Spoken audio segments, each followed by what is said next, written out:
Fáilte, welcome to a week in the life of a Gaelic writer. I've had a busy week. I have been proofreading an academic text, and I have also had a splendid day at the Edinburgh International Book Festival. I mentioned last week briefly that I was working on this proofreading project, and I was about halfway through at that point, and I finished it on Thursday just past. So it was a big job, and it threw up a lot of very interesting questions, some of which might arise in its English language equivalent, and others which are Gaelic specific.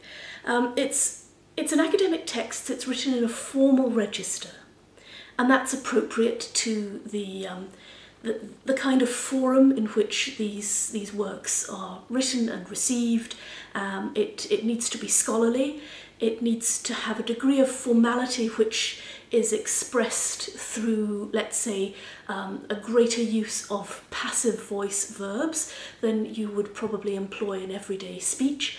And a lot of people who are Gaelic speakers would maybe look at the text of this work and think, oh my goodness, nobody talks like that. Well, no, of course, nobody talks like that, but scholars write like that, and that's the point. This is an appropriate kind of language to use for a manuscript of this kind.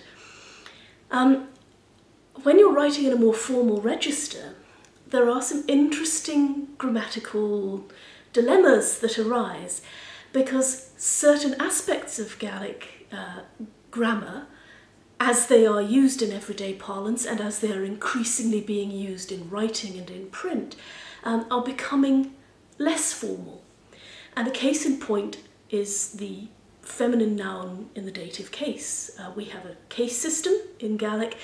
If all you speak or have ever encountered is English, you won't understand about grammatical cases.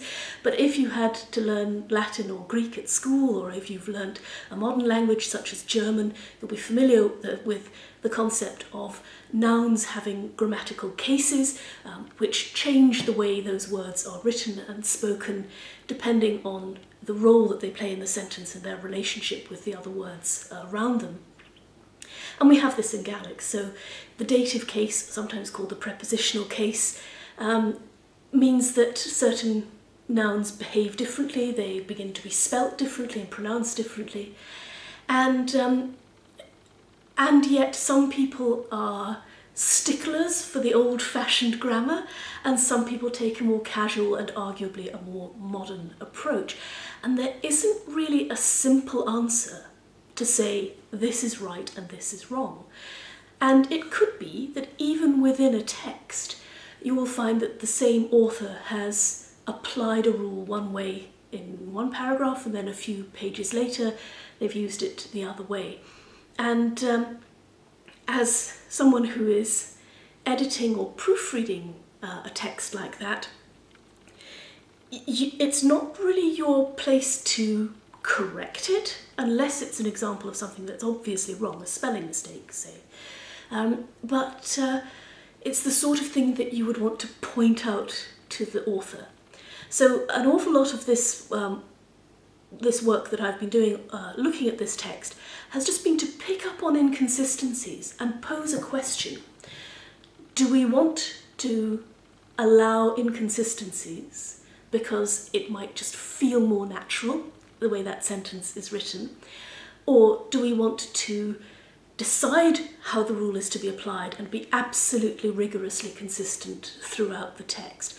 I think I would tend to say that the former is preferable, because it could sound terribly, it could sound hyper-correct and really, what's the word? It would go beyond the degree of formality that's appropriate to an academic work, and it would begin to sound very stilted if certain of these rules were applied with no capacity for deviation in any circumstance. So the usual things that you see with the Gaelic text arise: adherence to the Gaelic orthographic conventions. These are useful-ish up to a point, but there are always things that you don't get an answer for in Gok. You'll get answers about spelling, but you won't get answers about grammar, particularly about those fluid aspects of modern Gaelic usage, where certain rules that might apply to the feminine dative or to the genitive plural are being these days more honoured in the breach than the observance. But this book, Colin Mark's dictionary, is a really useful thing, and I think what interests me about this dictionary is the sources that he found for it, because as he says at the very beginning, the numerous examples of usage and idiom in this work have been modelled on examples culled from modern literature. So he went out and actually looked at how is the language being used in texts that I can find in works published during the 20th century, works of fiction, works of journalism, works of scholarship, official documents of all kinds. And by doing that, he has managed to get examples of how the language is actually used.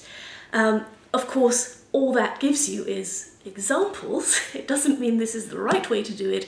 All it means is somebody at some point has done it this way.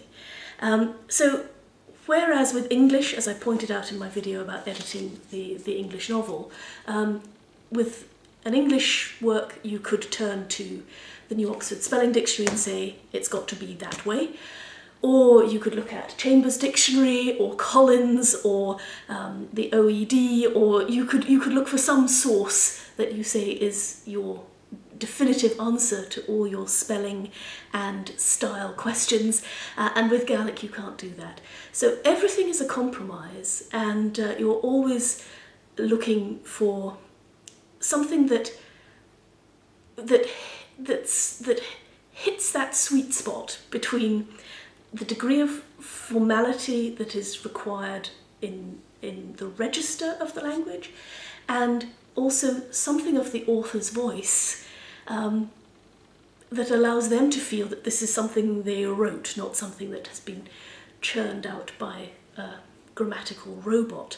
And I hope that somewhere in the middle the author will be happy that I have picked up some of the places where I had questions. But all in all, it's an extremely well-written piece of work, and all I'm doing is being a fresh pair of eyes. But I have thoroughly enjoyed it, and it's always a useful thing to look at somebody else's work, particularly when you're looking at 100,000 words of somebody else's work, because then you begin to see patterns that are in other people's writing, and you think, do you know, I never do that. I never use that phrase that way. Is it something I've been doing wrong? Is it just a question of dialect? So there are all sorts of things to learn. There's always something to learn from a project like this. So yes, a fortnight well spent, I think, and I hope that the author thinks so too. But then that was only up till Thursday, and on Friday, yesterday, I was at the International Book Festival at Charlotte Square. This is my second foray into the festival because a week ago tonight I was there for the Gaelic Books Council's 50th anniversary event, and yesterday I was at another partly Gaelic event where Robert Crawford, who's a poet, and Angus Peter Campbell, who is also a poet and a Gaelic poet, were both speaking.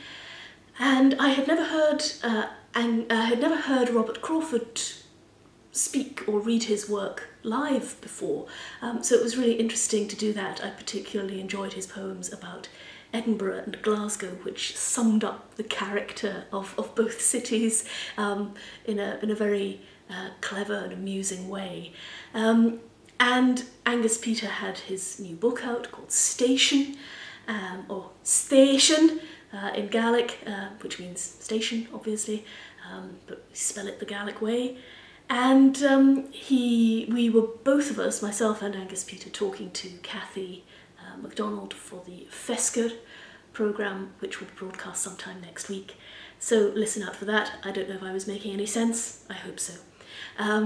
And later that afternoon I went to hear Helen Bellamy talking about her new book called The Restless Wave, which is about the relationship she had with the painter John Bellamy, her husband, and the various troubles they had with, they separated and for 11 years didn't speak to each other, and meanwhile were trying to bring up their children between two households. He was an alcoholic, he had all sorts of problems, and it seems to have been a real roller coaster ride, and she's written about it very movingly in this new book, The Restless Wave, from Sandstone Press, which is now on my to-read list. But it was the big tent at the festival, packed full for Helen Bellamy's event, and I thought it seemed to go down very well. Richard Holloway was in the chair for that. So I had a great day at the festival, and after all that time I had spent in the first 4 days of the week, up to my neck in grammar and hyphens and lenition and all sorts of questions that I couldn't quite decide which way to jump about genitive cases and so on. It was good to get out and be among the festival goers. Edinburgh is crazy at the moment. The whole town is just heaving with festival goers, and Charlotte Square isn't too bad because once you get inside, yes, it's busy, but you feel as if you're cocooned somehow inside the book festival. But there are parts of the town I just wouldn't want to go to right now because there are tourists everywhere. It's thronged, and it's too much, I think. There are times when you just want your city back, and we've still got another week's worth of festival to go. But yes, it would be a shame not to attend any of it when it's right here on your doorstep. So I have been mixing the hard graft with the rather more entertaining outings for the past week. Next week, miraculously, I actually have some time to spend on my own writing, and so I will be turning back to the murder mystery, which I haven't looked at now for over a week, maybe nearly 2 weeks. Yes, that's the thing. So I've got to get back to that. That's my job for next week. I'll do a video in Gaelic next week. Gaif Malishgal, my video sa Gaelic of Eshvigiri and Chakansa, but I've been doing a mixture of both. So, because of fish me iri hishiv, I mean, donchus give 4 yo yachgoin akav ulu.